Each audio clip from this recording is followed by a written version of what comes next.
자, 우리 이 크리스천들, 우리 믿는 성도들의 이 믿음의 삶 가운데, 이 믿음의 여정 가운데에서는 이 영적 전쟁, spiritual warfare, 그렇죠? 영적 전쟁이라는 이 상황을, 이 단어를 피해갈 수가 없어요. 그렇죠? 항상 이 상황에 우리가 놓여 있고, 우리가 또 이 삶을 믿음의 선한 싸움을 이렇게 살아갑니다. 우리가 이 영적 전쟁, 이 spiritual life를 너무 과장하고 또 너무 강조하고 여기에 집중해서도 안 되겠지만, 또 이러한 상황을 너무 무시하고, 이런 영적인 상황을 너무 무시하고, 또 우리 삶과 이 세상과 아무 상관없다는 듯이 이렇게 살면서 이렇게 살아서도 안 되는 것이 또 우리 크리스찬들의 삶입니다. 우리의 믿음 생활에 있어서는 이 영적인 생활과 이런 이 세상 육적인 삶, 이 삶이 두 삶이 뗄래야 뗄 수가 없는 상황에 놓여 있죠. 그렇기 때문에 우리가 이 두 different life를 이 성경에 입각해서 또 하나님 말씀에 입각해서 이 정확히 밸런스를 잘 맞추면서 올바른 성도의 삶을 살기 위해서, 올바른 믿음 생활을 하기 위해서 우리가 이 밸런스를 어떻게 맞추느냐 노력하면서 이해하도록 하고, 이렇게 항상 기도하며 사는 이 삶의 자세가 매우 중요하다고 생각합니다. 그래서 오늘 본문에서 사도 바울은 이 그리스도인들이 지금 사도 바울은 고린도 교인들한테 이야기하고 있는데요. 이 그리스도인들이, 믿는 성도들이 싸워야 하는 이 영적 전쟁에 대해서, spiritual warfare에 대해서 이 고린도 교인들에게 이야기를 하고 있습니다.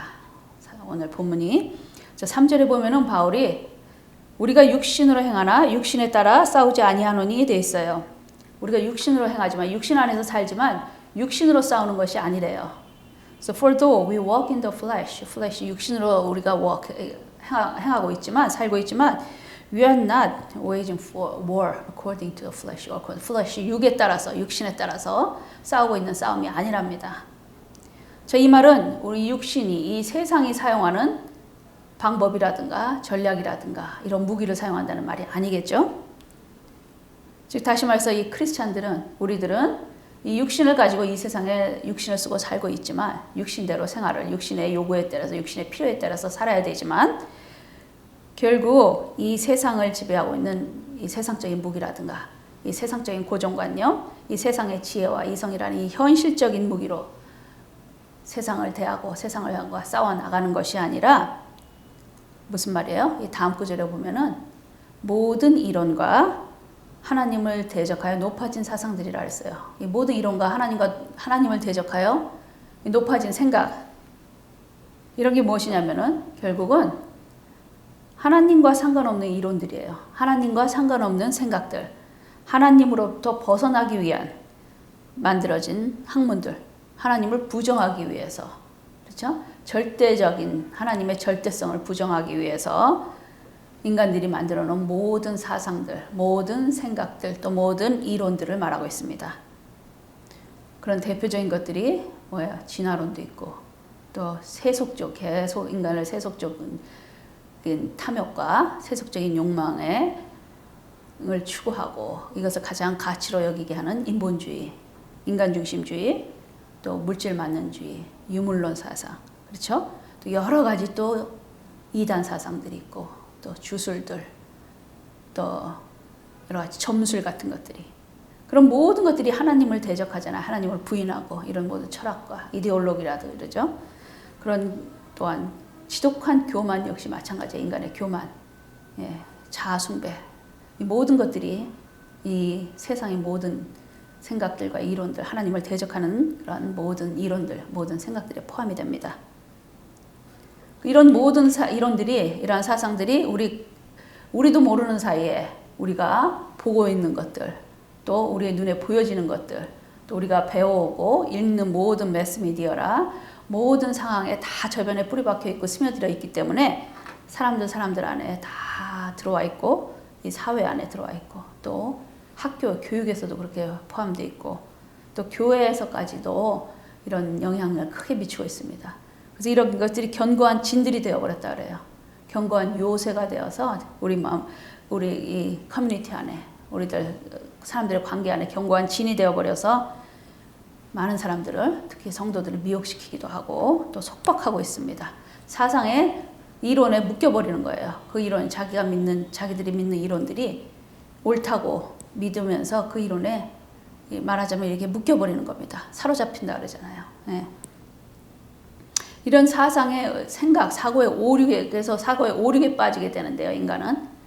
이렇게 되면 인간은 결국은 이 생각의 감옥에 빠지는 거예요.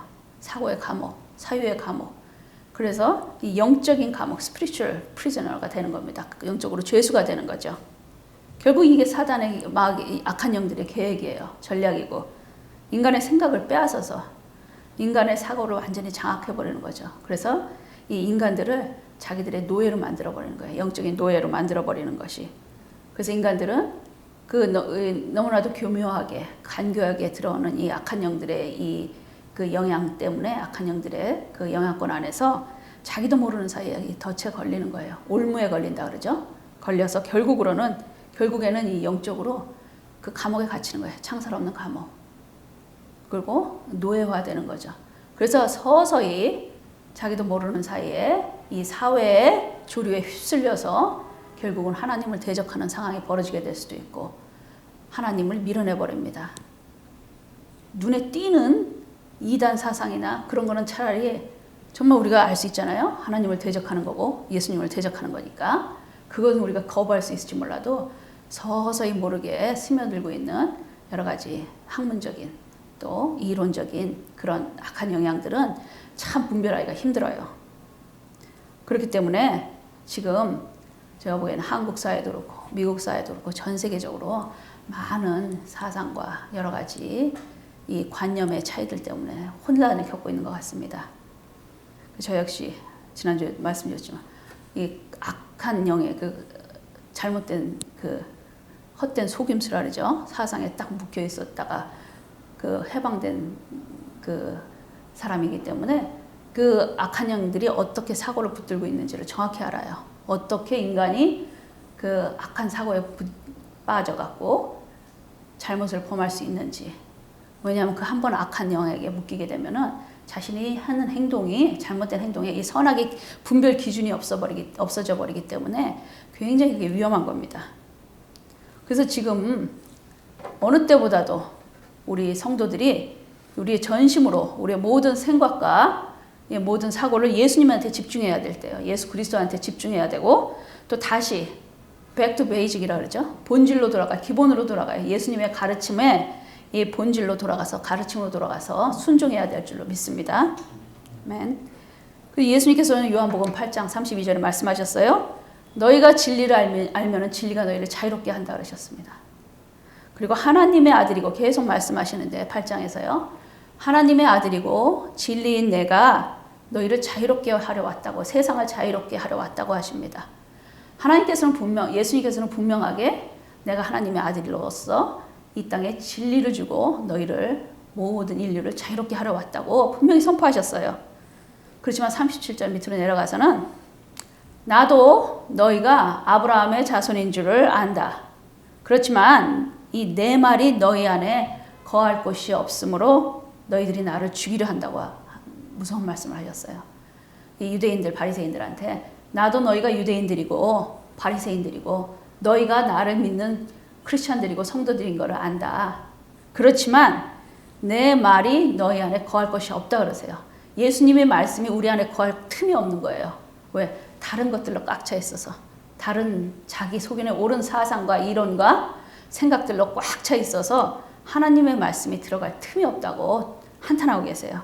그래서 나를 죽이려고 한다 하십니다. 이 말씀이 지금 그 당시 유대인들만이 예수님을 죽인 게 아니라 지금 그 이후로 계속 예수를 쫓는 예수 그리스도의 제자들이라고 하는 크리스찬들이라고 하는 사람들이 계속 우리가 헛된 이론과 헛된 교만에 빠져서 결국에는 예수 그리스도의 말씀을 받아들이고 온전히 예수 그리스도를 믿음이 없는 거죠. 믿음으로 정말 살아있는 말씀으로 우리 마음속에 우리 안에 꽉 채워주지 못했기 때문에 이 하나님을 죽여버리고 결국은 계속 예수님을 죽여버리는 결과를 교회 역사에서도 많이 있었고 지금 또 우리가 그런 죄를 범하고 있고는 아닌지 우리 각자 다시금 돌아봐야 하면서 회개할 때인 줄로 믿습니다. 아멘. 예수님을 믿는 크리스찬들은 다 자신들의 행동이 그리스도에 입각해서 예수 그리스도를 위해서 하는 행동이라고 그런 슬로건을 내걸고 행동을 해요. 그렇죠? 그렇지만은 정말 이 행동들이 분별이 안 됐을 때 그 행동들 때문에 다시 예수 그리스도를 죽여버리는 이 결과를, 무서운 결과를 초래할 수 있다는 것을 우리가 늘 인식하면서 분별해야 될 줄 믿습니다. 이 히틀러가 집권하던 당시에도 독일 국민의 90%가 크리스찬이었어요. 루터란 크리스찬이었죠. 독일은 90%가 크리스찬이었습니다. 그리고 예수님이 돌아가신 이후에 성령의 기름 부음으로 교회들이 부흥하기 시작했죠. 서구 기독교가 세력을 얻고 강해지기 시작하면서 일부 비성경적인 복음적이지 않은 그 기독교인들에 의해서 많은 사람들이 또 특별히 유대인들이 끊임없이 박해를 받아왔죠. 그 절정 유대인 박해의 절정이 핍박의 절정이 나치로 인해서 그 엄청난 유대인 학살이죠. 600만 학살. 그 핍박의 절정에 이른 그 사건으로 계속 그 역사 안에 핍박받아오던 유대인들의 더 이상 유대인들 마음속에 크리스찬들이 용서할 수 없는 종교가 돼버린 거예요. 그 기독교가. 용서할 수 없는 종교가 되고 너무나 많은 상처를 입혔고 우리가 생각하기엔 그 나치의 크리스찬은 기독교는 기독교가 아니라고 생각하잖아요. 그렇지만은 그 유대인들 보는 입장에서는 그들은 기독교인들의 대표예요. 전체적 그리스도인의 행동이었고 예수님의 이름 하에 행해진 자기들에 향한 핍박이라고 생각합니다. 그래서 지금도 이스라엘 민족들이 그렇게 복음을 받아들이기 힘든 거예요. 정말 진짜 전도하기 힘든 미전도 종족이 되어버린 것이 이 가슴 아프게 유대인 민족입니다. 정말 선교하기 힘들다 그래요. 그렇지만 지금 하나님께서는 때가 되기 때문에 그 유대인들에게 많이 지금 유대인들이 그래도 하나님 앞에 돌아오는 유대인들 상황에서 전 세계적으로 이렇게 유대인들의 하나님으로 앞에 예수 그리스도를 영접하는 유대인들의 숫자가 늘어나고 있다고 합니다. 우리가 이렇게 유대인들을 위해서, 유대인들의 복음화를 위해서 기도해야 될 줄 믿습니다. 자, 하나님 아는 것을 대적하여 높아진 것을 다 무너뜨린다 그랬어요. 그리고 모든 생각을 사로잡아서 모든 하나님을 대적하는 대적해서 높아진 것, 각자 교만해진 거죠. 교만의 모든 생각을 사로잡아서 그리스도에게 복종시킨다. 이렇게 말합니다. Take every thought. 모든 생각을 captive, 사로잡았다는 것은 이건 원어로 하면은 완전 노예로 만들어버린다는 거예요. 전쟁 포로로 만들었다는 뜻이 있습니다. To obey Christ. 예수 그리스도한테 복종을 시켜야 된다 그래요. 자, 그리스도의 말씀에 복종시킨다는 것은 뭐냐? 말씀에 복종을 시킨다는 것은 그리스도의 말씀, 그리스도에게 복종시킨다는 것은 결국 그리스도의 말씀에 복종시킨다는 거죠. 그렇죠? 그리스도에게 복종한다는 것은. 그럼 예수 그리스도의 말씀은 뭐예요? 말씀의 핵심, 복음이죠? 핵심은 뭡니까? 결국 뭐예요? 내 이웃을 내 몸과 같이, 내 자신과 같이 사랑하라요. 그렇죠? Love your neighbor as yourself. 내 이웃을 내 몸과 같이 사랑하라. 이 말은 내 몸도 사랑하고 내 이웃도 사랑하는 말이에요. 그렇죠? 너 자신은 아무것도 없고 사랑하지 않고 이웃만 사랑하는 게 아니죠. 왜냐하면 우리 모두는 가장 결국 근본으로 가면 우리는 우리 자신밖에 사랑하지 못해요. 결국은 자기 자신을 사랑하는 존재들이에요.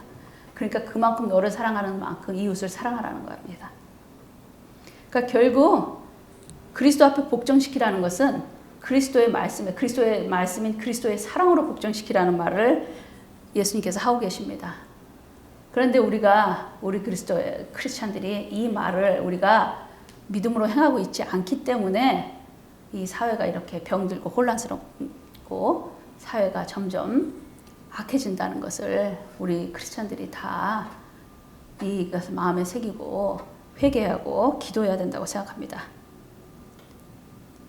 그러니까 이제 여기 본문에 나온 대로 우리의 무기가 육신의 무기가 아니라는 것은 무슨 무기라는 게 예수님께서 말씀하고 계십니다. 우리가 싸우는 무기는 뭐예요? 결국은 예수 그리스도의 말씀이고 예수 그리스도의 사랑입니다.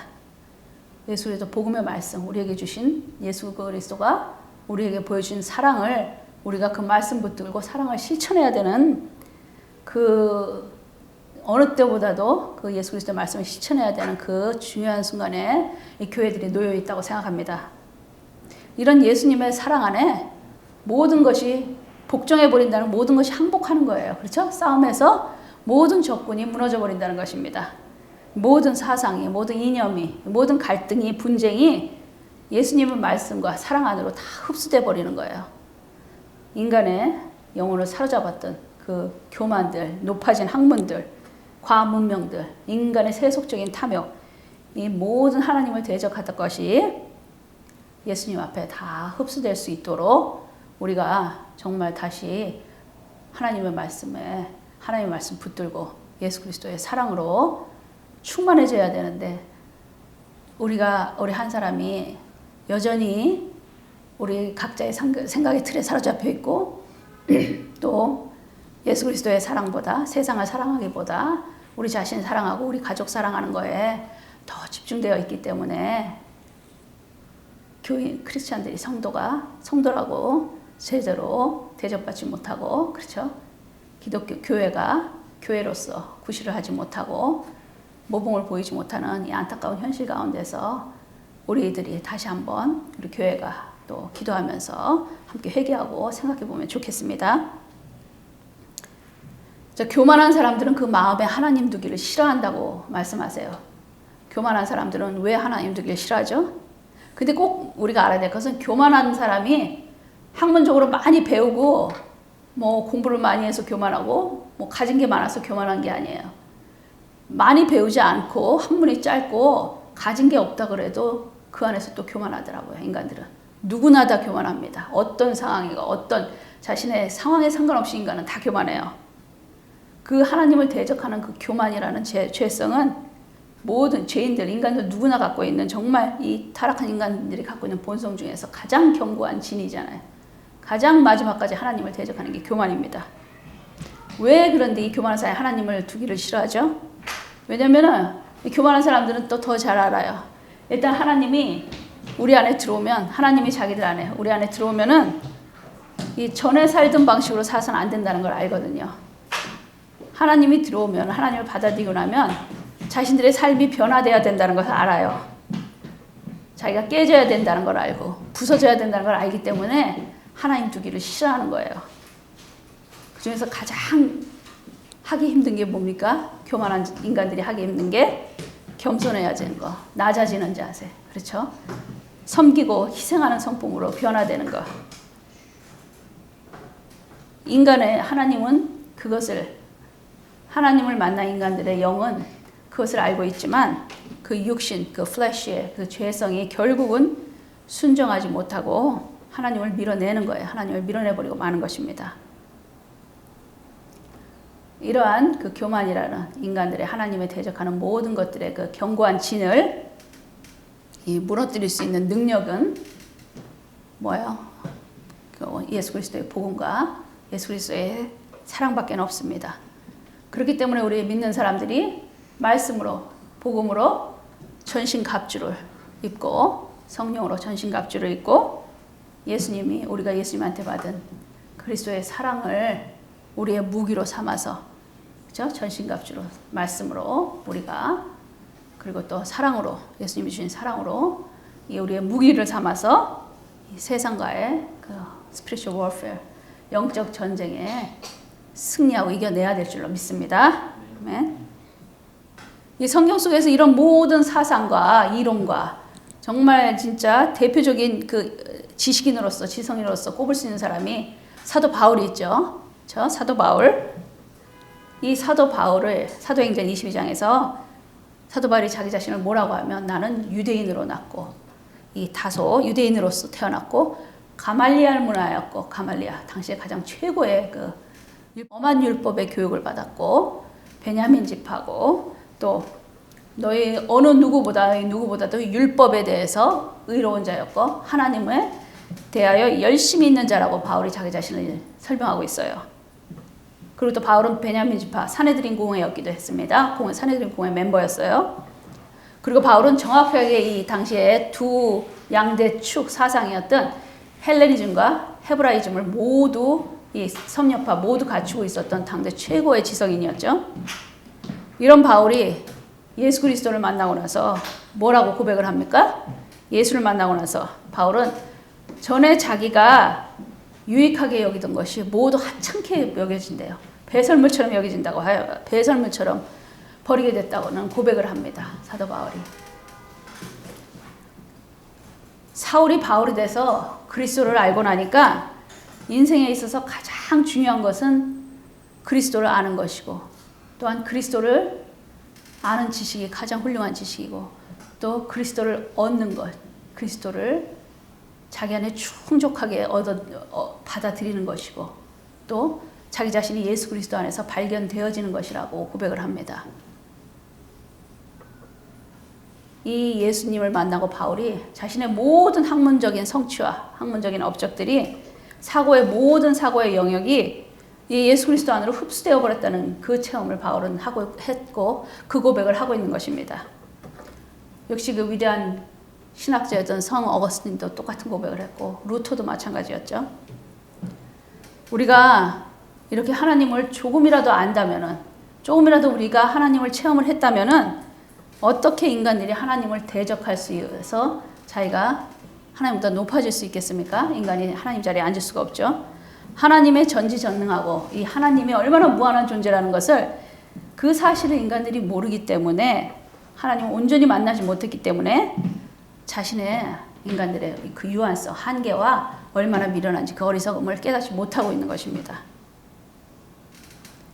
하나님을 정말로 인간들이 만났다면 인간들은 자기 자신을 알게 돼요. 자기 주제를 알게 되는 거죠. 그래서 이 주제 파악이 되는 거예요. 하나님을 만난 인간들은.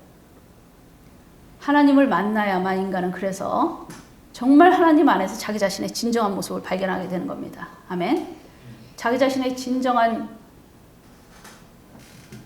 하나님의 창조의 진정한 목적이 무엇인가, 자기의 삶이 왜 자기가 이 세상에 와서 이 하나님에게 허락하신 이 기간 동안 이러한 삶을 살아야 하는 자기 삶의 모든 문제가 하나님을 비로소 만났을 때, 하나님을 조금이라도 깨달았을 때 그러한 문제들이 해결이 되는 거예요. 하나님의 주권이 해결이 되고 하나님의 섭리가 해결이 되는 것이고, 내 안에서 나를 향한 그 인류 역사의 6,000년 역사 가운데에서 나라는 생명이 지금 여기서 왜 이런 상황에 있고 이런 일을 하고 살고 이렇게 하나님을 경외해야 되는 그 모든 자기의 그 하나님의 섭리 가운데 자기 자신의 위치가 발견이 되는 것입니다. 아멘. 사도 바울이 모든 학문과 지식을 배설물로 여긴다 그래서 그것을 다 버려버렸다는 게 아니죠. 그 모든 우리의 사도 바울의 학문과 지식과 모든 사고들이 하나님의 창조 질서 안에서, 이 복음 안에서, 하나님의 창조 안에서, 질서 안에서, 복음 안에서 이 모든 세상 학문들과 이론들과 사상들이 재정립이 되는 것이고 올바르게 실행이 돼야 된다는 말을 하고 있는 것입니다. 아멘. 그렇기 때문에 이 우리가 싸워야 될 육신의 무기가 정말 우리에게 생명을 주신 예수 그리스도의 그 복음을, 그리스도를 깨닫게 되면은 성도들의 삶이, 우리들의 삶이 예수 그리스도의 삶을 따라서 조금이나마 예수를 흉내라도 내보기 위해서 노력을 하게 되겠죠. 그렇죠? 우리는 어떻게 살아도 그리스도처럼 살 수가 없어요. 그렇지만은 흉내라도 내기 위해서 노력을 하는, 이 실천하는 삶으로 변화되어야 될 줄로 믿습니다. 예수 그리스도, 예수님께서 말씀하신 대로 또 교회가 해야 될 원수를 사랑하라 그랬고, 병들고 소외되고 애통한 자들, 또 고아와 가난한 자들에게 정말 우리의 시선이, 우리가 그들에게 우리의 시선이 머물러야 될 줄로 믿습니다. 아멘. 이렇게 대표적인 또 예수 그리스도의 사람들이 있잖아요. 우리는 감히 할 수 없었던 이런 귀한 삶을 살아갔던 사람들이 또 여전히 있습니다. 저는 그들 중에서 이 테레사 수녀가 생각이 나고, 또 손양원 목사님 같은 분. 정말 테레사 수녀는, 마더 테레사는 전 세계적으로 유명한 빈민구제를 하셨지만, 손양원 목사님은 정말 전 세계적으로 그런 위대한 목사님이 한국에 계신다는 게 너무나 자랑스럽고 감사합니다. 누가 그런데 감히 그 테레사 수녀가 천주교인이라서 또 개신교라서 우리가 예수 그리스도를 따라간 그들을 판단할 수 있겠어요? 그렇게 할 수 없죠. 그들의 삶, 그분들은 삶으로 실천했고 예수 그리스도의 삶을 조금이라도 살기 위해서 살아내셨던 분들입니다.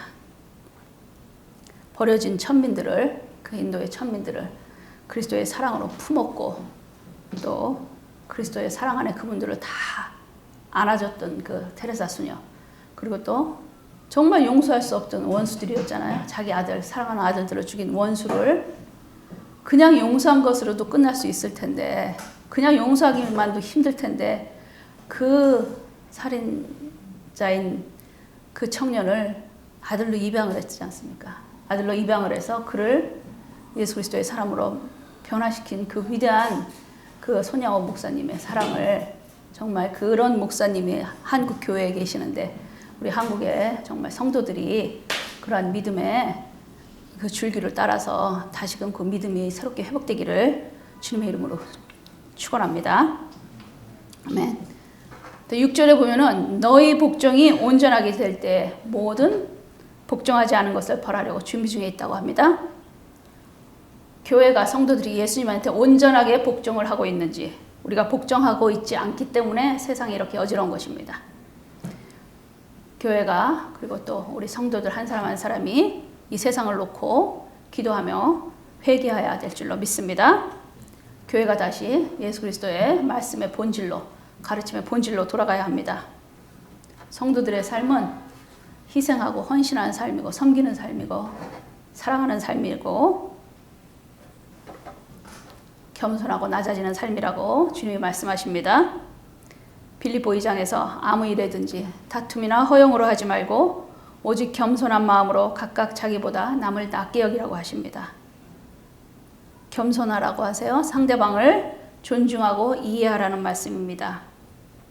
아무 일에나 다투지 말라고 했다고 해서 상대방의 어떠함에도 불구하고 무조건 머리 숙여 침묵하고 있으라는 뜻은 아니라고 봅니다.